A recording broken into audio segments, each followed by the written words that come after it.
Hi, everybody. Today is Tuesday, August 2nd, 2022. My name is Mikkel Zornick, and today we're going to do a new little experiment. This is something I had thought about a while ago, but now it seems like a good time to do it. There is a website called Exorcism. Exorcism allows you to learn different programming languages through a series of challenges. And over the last year or so, they actually launched, I believe, version 3 of their site. And in this new version, they accompany the challenges with lessons that actually really teach you the topics that are of interest for the lesson. And in the next couple weeks, they're going to be running an Elixir cohort. So basically, they're going to be creating a space where a bunch of people can come together and have a shared experience of working through the Elixir track on Exorcism and ask each other questions and things of that nature. It hasn't actually started yet, so we'll see how it actually works. But for me, I thought I would take the opportunity to work through the track and record myself doing it. Not sure how it's going to turn out, but we'll see. I actually have done the track. I haven't done all the track. I had done some of the early lessons of the track before. So if we go into the Exorcism Elixir syllabus, you can see that they show you the kind of branching logic for how these lessons work. So you start off with basics, then it kind of unlocks different levels. And there's a whole bunch of stuff. And I've done a couple of the early ones. Mostly I just wanted to get a feel for how the website worked and things of that nature. And that was done I think about almost a year ago. Published a year ago. So anyway, we're gonna get started shortly. If you have any questions about Elixir or Exorcism, definitely can ask me, and I'll do my best to answer. Other than that, I hope you enjoy the show. All right. So to get started here, what I'm going to do is I need to reset the track. So I had done some of this track before, so what we're going to do is we're going to need to reset it. So let me see. You can come in here. You can say the reset track, leave track. I'm going to reset the track. Reset Elixir. And then we're done. So the other thing I need to do is cd. Yeah, so, and I'll go over this shortly, but there's two ways to run the exercises. You can run them in a browser-based editor or in local dev, and we'll kind of do both. But to get us started, I'm going to remove, there you go, RF Elixir. And we're going to make sure the previous attempt is not present anymore on my local machine. All right, cool. So we'll say introduce yourself to Elixir World by doing Hello World. So Hello World will get you right into Elixir. Familiarize yourself with the Exorcism workflow. Completing it unlocks the rest of the Elixir track. So you get started, you get some instructions. The classical introductory exercise, just say hello world, exclamation point. The objectives are simple and cool. So we're going to do the first one. We'll do the first one in the editor. So what you do is you hit the button, it opens up the Exorcism editor, and does a fairly good job of giving you, most of the stuff you'd kind of expect, where you get some syntax highlighting. I believe you also get, some. You don't really get a lot of autocomplete. But maybe that can be good and bad when you're learning a language, because I don't know. I'd say you generally want it, but having to type out everything definitely has its benefits. So they'll come and they give you kind of a default file here. You can see it's supposed to say hello world, and instead it says hello Mars. And so On the right-hand side, you'll see instructions for getting this to work, and even some like little suggestions for how to debug. Basically, is like console debugging, so like you can just insert io.inspect in like a pipeline there to kind of get a sense of like what's going on. Then you've got the tests. The tests are how Exorcism is going to validate the solution that you provide, and so it's going to run this test against the code that you wrote. You like fill in the functions, and if they all pass, you can kind of move on. So I'm going to hit the button down here, run test, and you'll see it's compiling, running the test, and we'll see a failure. So currently the hello world.hello returns we are asserting that it returns hello world. It in fact is returning goodbye Mars, and we need to fix that. So we'll just say hello world, capital W R L D. And we'll run the test again. And they pass. And so now you can submit your solution. It says your solution looks good. You can choose to mark it as complete.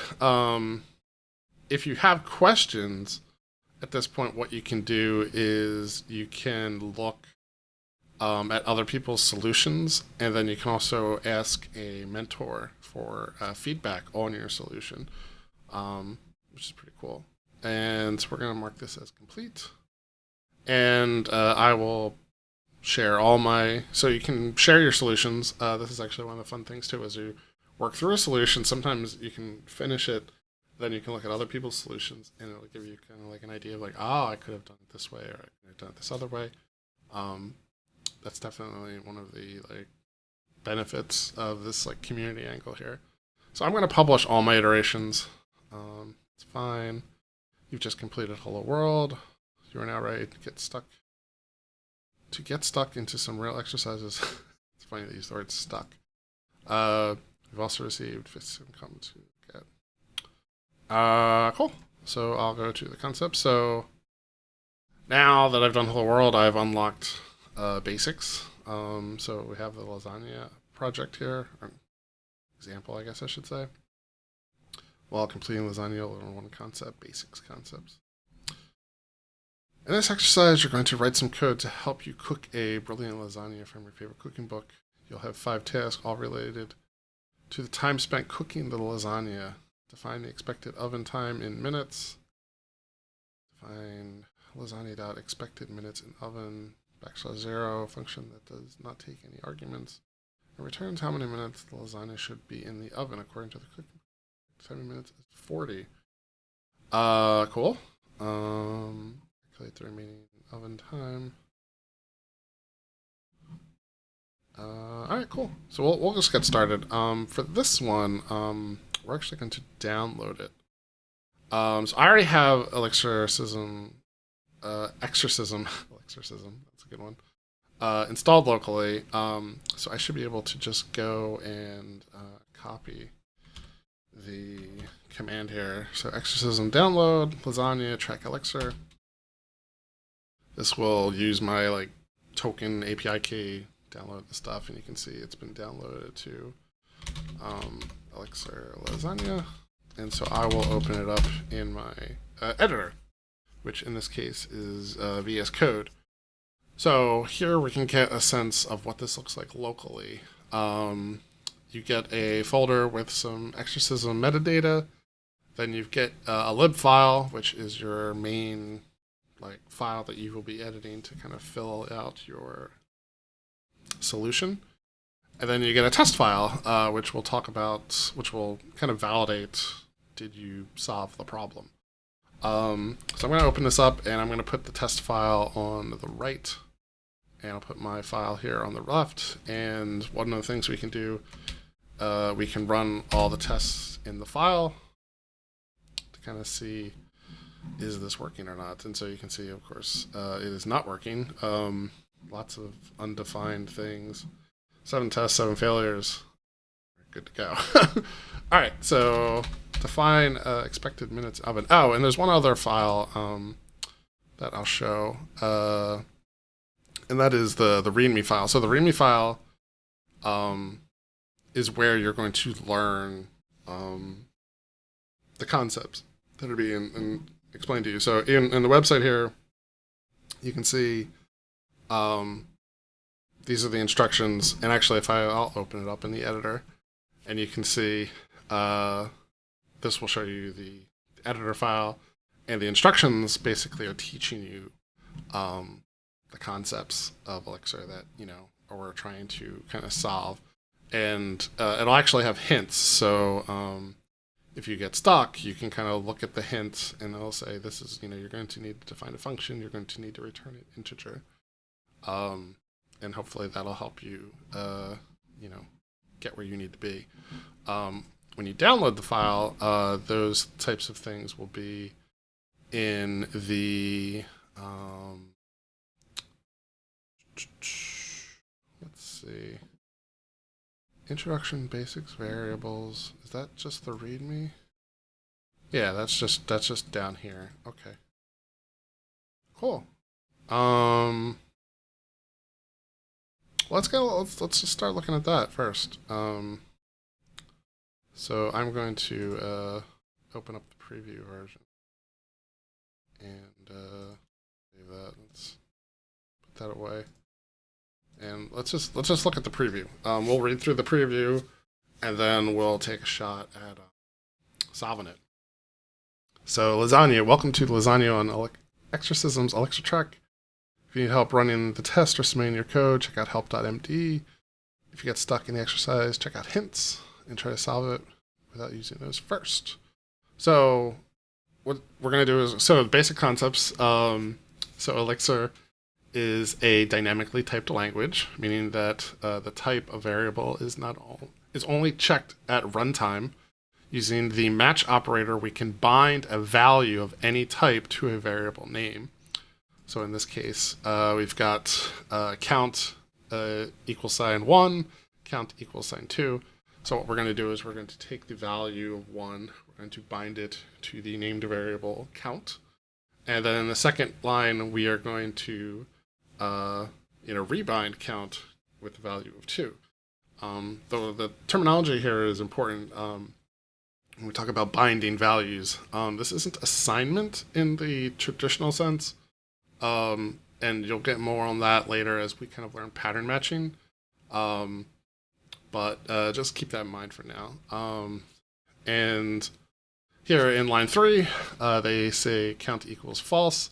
You can rebind any type to a variable, so you're not kind of limited to it's not a type safe environment. It's a dynamically typed environment, and so you can just change the types that a named variable is bound to at any particular moment.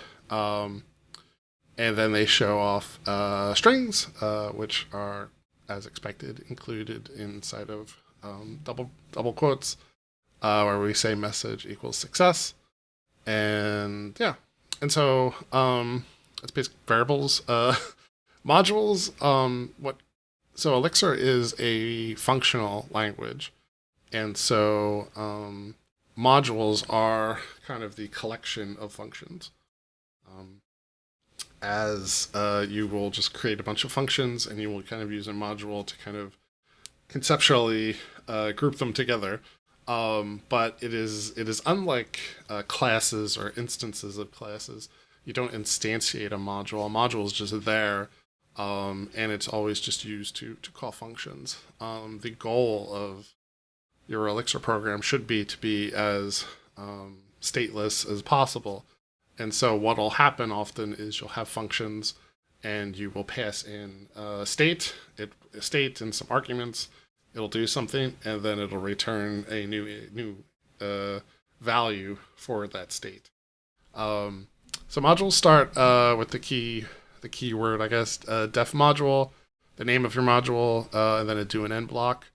You can have a dot separator, which helps you create like a hierarchy of modules, although that is really in name only. There is no inheritance or anything like that nature, but it is kind of helpful as your Elixir program gets a little bit bigger to say that like this area of the code base is, say, the core, and another area is the interface, things like that. And then you create named functions. So in this case, we're using the def keyword. We're going to create a function called add. It's going to take in 2 arguments, x and y. And then what we're going to do is we're going to return the value of x plus y. You don't need to be explicit about the word return. These are all expressions, I believe, and then so it'll just return the last value of the expression that you've done. Once you have that function described, you can call it. In this case, the module name was calculator. So we'll say calculator.add, and then you'll pass in your 2 arguments. Notice that those arguments are not named. They're just the number, like the first argument, the second argument, and so forth. And some will then be bound to the value of 3. So they got the def p keyword. That can be used to define a private function. Private functions can only be used from within the same module that define them. And again, this is just a way of kind of encapsulating behavior that you don't want to expose when you're creating a module. Like the public functions is the public interface, the API, and then private functions are there to help you implement it, and other people shouldn't know about them because they can and will often change. So in this case, they've implemented a function called subtract. Again, takes x and y, and they implement the actual behavior of subtract through a private function called private subtract. You don't need to use the word private underscore. They're just doing that for show. And then so they'll capture the difference. So difference equals calculator.subtract 7.2, returns a value of 5. You can see they attempt to call private subtract, and they get an error. So they get undefined function error. Function calculator.private subtract \2 is undefined or private. This description right here, calculator.private subtract \2. This \2 is the way we describe the signature of a function. So because the function takes 2 arguments, that's why we do \2. If you have a function that takes no arguments, you'll see \0. If it takes 1 argument, you'll see \1. And that describes the arity of the function, arity being the number of arguments that it takes. And yeah, so that's what they describe down here. So Elixir has a very rich and well-documented standard library. The documentation is available online at hexdocs.pm.elixir. So we're going to just click that and open it up and take a peek.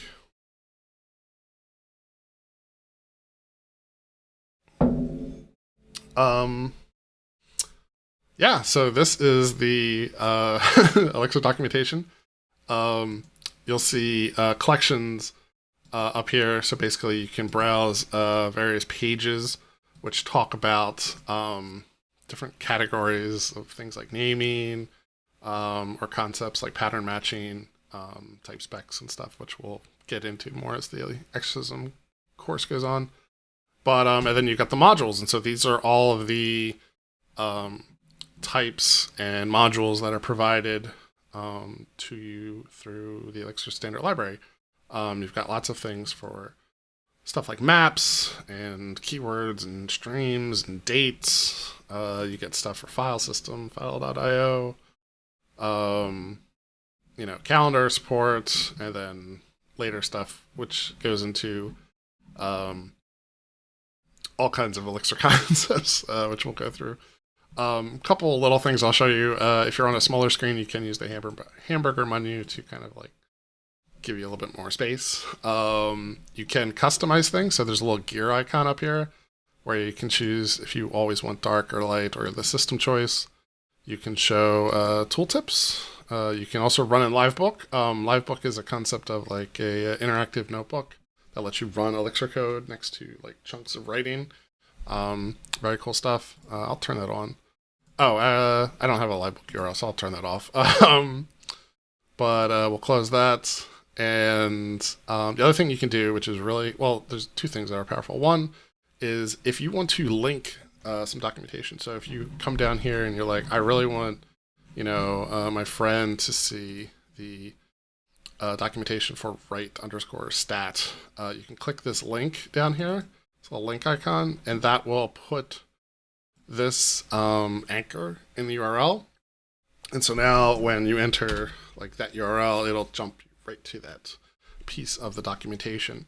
The other really cool thing is there's this little kind of code view source icon that's on the right-hand side.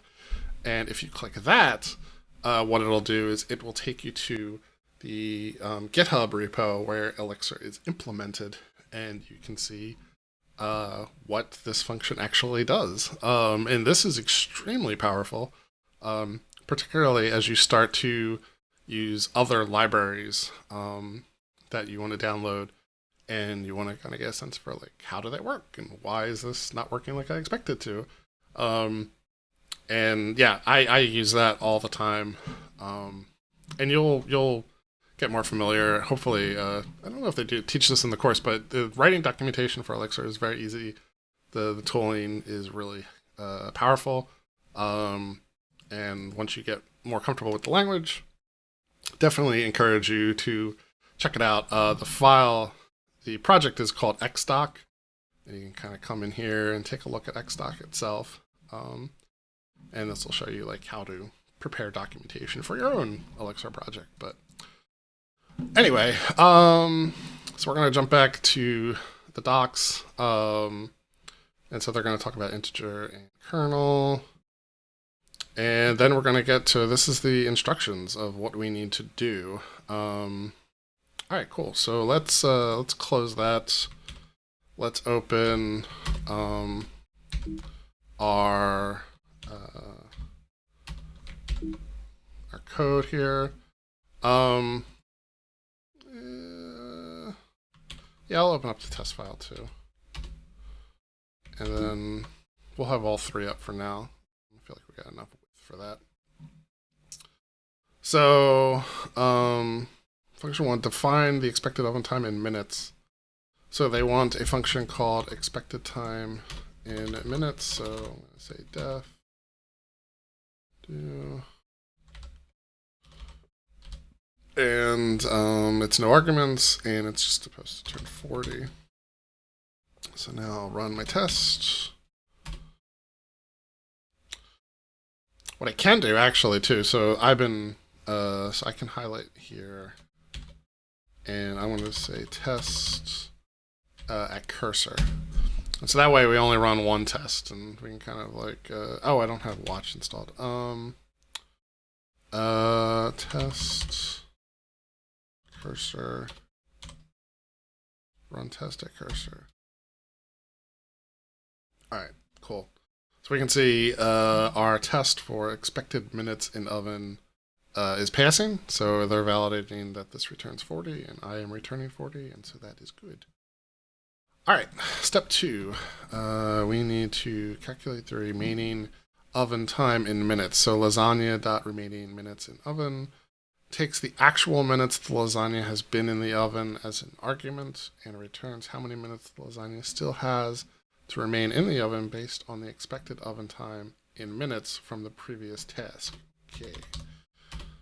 All right, so this is going to be called remaining oven. The actual minutes lasagna has already been.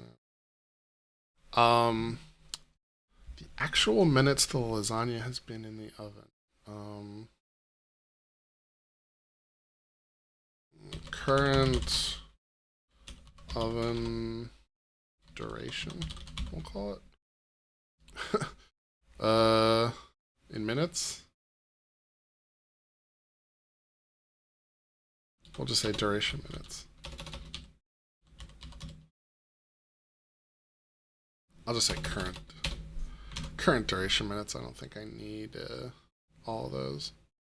And then these squiggly lines. So I'm kind of jumping over a lot of my editor configuration. Maybe I'll do another video that kind of talks a little bit about how I set up VS Code and some of the extensions and stuff I use. But that is coming from one of the Elixir LS extensions.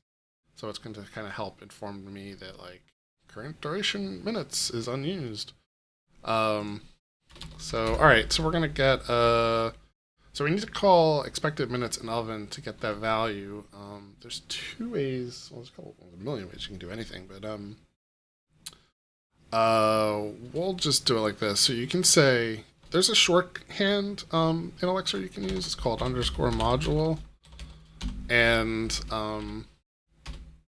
you can use that as kind of like a substitute if you don't want to say the word lasagna.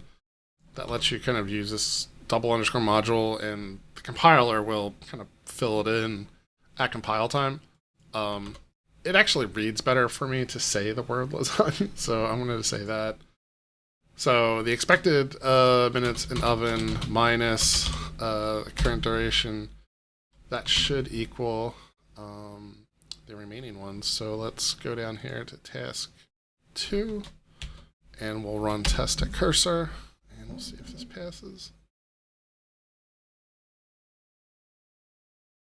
Looks good. All right. Step 3, calculate the preparation time in minutes. Define lasagna.preparation time in minutes, \1, arity1, function that takes the number of layers you added to the lasagna as an argument and returns how many minutes you spent preparing the lasagna, assuming each layer takes you 2 minutes to prepare. Okay. So we'll do that. So the argument is, we'll say layer count, and we'll return. Returns how many minutes you spent. Takes the number of layers you added to the lasagna as an argument and returns how many minutes you spent preparing the lasagna, assuming each layer takes you 2 minutes. So I would assume that's 2 minutes times layer count. Yeah, so in their example they say 2 is 4. So 2 times 2 is 4. That looks good. So we'll come over here and we'll run test at cursor and just verify that this works. Looks good. We'll come to version 4, calculate the total working time in minutes. Define lasagna total time in minutes. That takes 2 arguments. The first argument is the number of layers you added to the lasagna. The second argument is the number of minutes the lasagna has been in the oven. Okay. So first argument is the layer count, I believe. And then the current duration in minutes. The function should return how many minutes worked, which is the sum of the preparation time in minutes and the time in minutes the lasagna has spent in the oven at the moment. Okay. So we'll do lasagna dot preparation time in minutes, layer count, plus current duration in minutes. That should work. We're on number 4. Test at cursor. Good. Number 5. Create a notification that the lasagna is ready. Define a lasagna.alarm \0 function that does not take any arguments and returns a message indicating the lasagna is ready to eat. Ding. Okay. We can do that. Define alarm, and we're just going to return ding. And that's number 4 too. Well, we got them all now, so let's just do run all tests on file. Cool. So we've got finished 7 tests, 0 failures. We have completed the exercise. So what you do now is you need to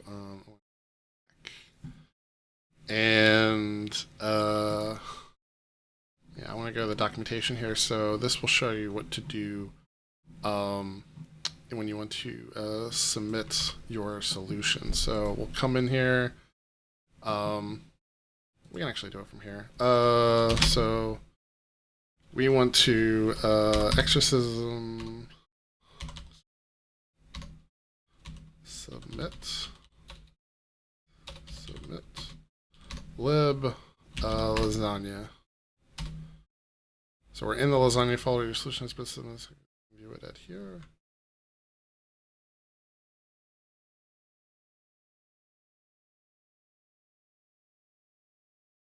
Your solution is good enough to continue. We've analyzed your solution and have one recommendation and one additional comment.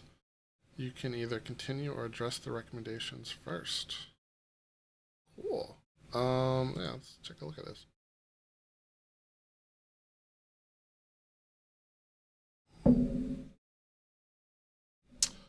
Oh, the AI analyzer. It looks like you've left some please implement comments in your code that were part of the solution your code passes the test.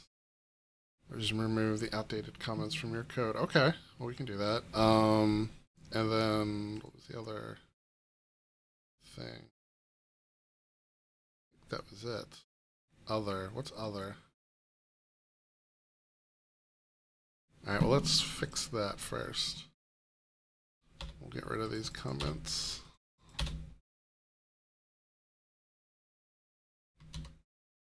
Do that. We'll run all the tests just again, just because we're paranoid. And then we'll resubmit. Cool. So now I'm going to go back to overview. So now we've got two iterations. So we submitted our first iteration. Now we have our second iteration. Looks like you're done. Cool. So this is our second iteration. Cool. So you can look at your iterations. You can look at your other community solutions.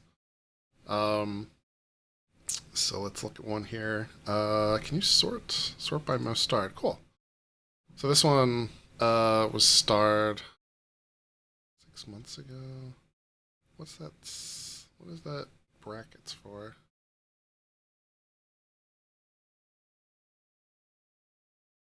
Don't know what that code means. I mean, that's star, that's conversation. I don't know what those double brackets are for. But I think one of the cool things about working through Exorcism is that you can look at the other solutions people provide, and it kind of gives you a flavor for how you can do things. So specifically, I want to look at this solution. And this is kind of cool. So he shows off the shortened way you can do a function implementation. So you can say def, function name, arguments, and then if you want to do a do end block like we did, you can do multiple lines. If you want to do a single line, which for these, are really basic work too, it's basically just def, function name, argument list, then comma, and then do colon and your expression.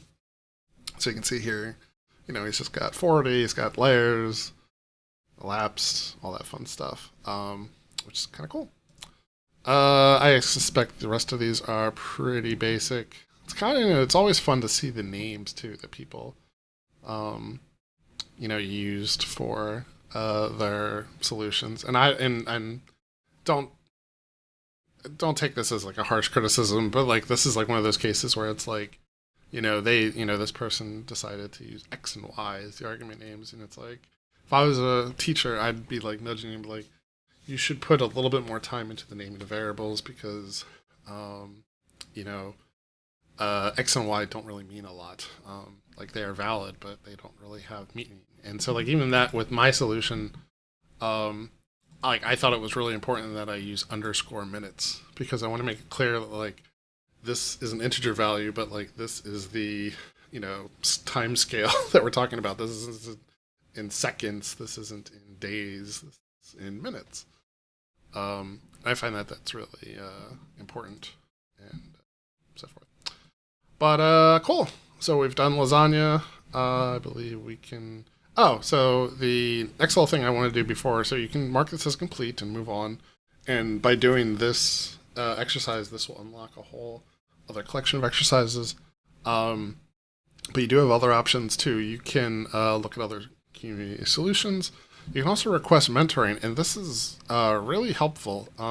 This will tag your solution, and a volunteer on the site will be kind of flagged to kind of stop by, check it out, and give you feedback.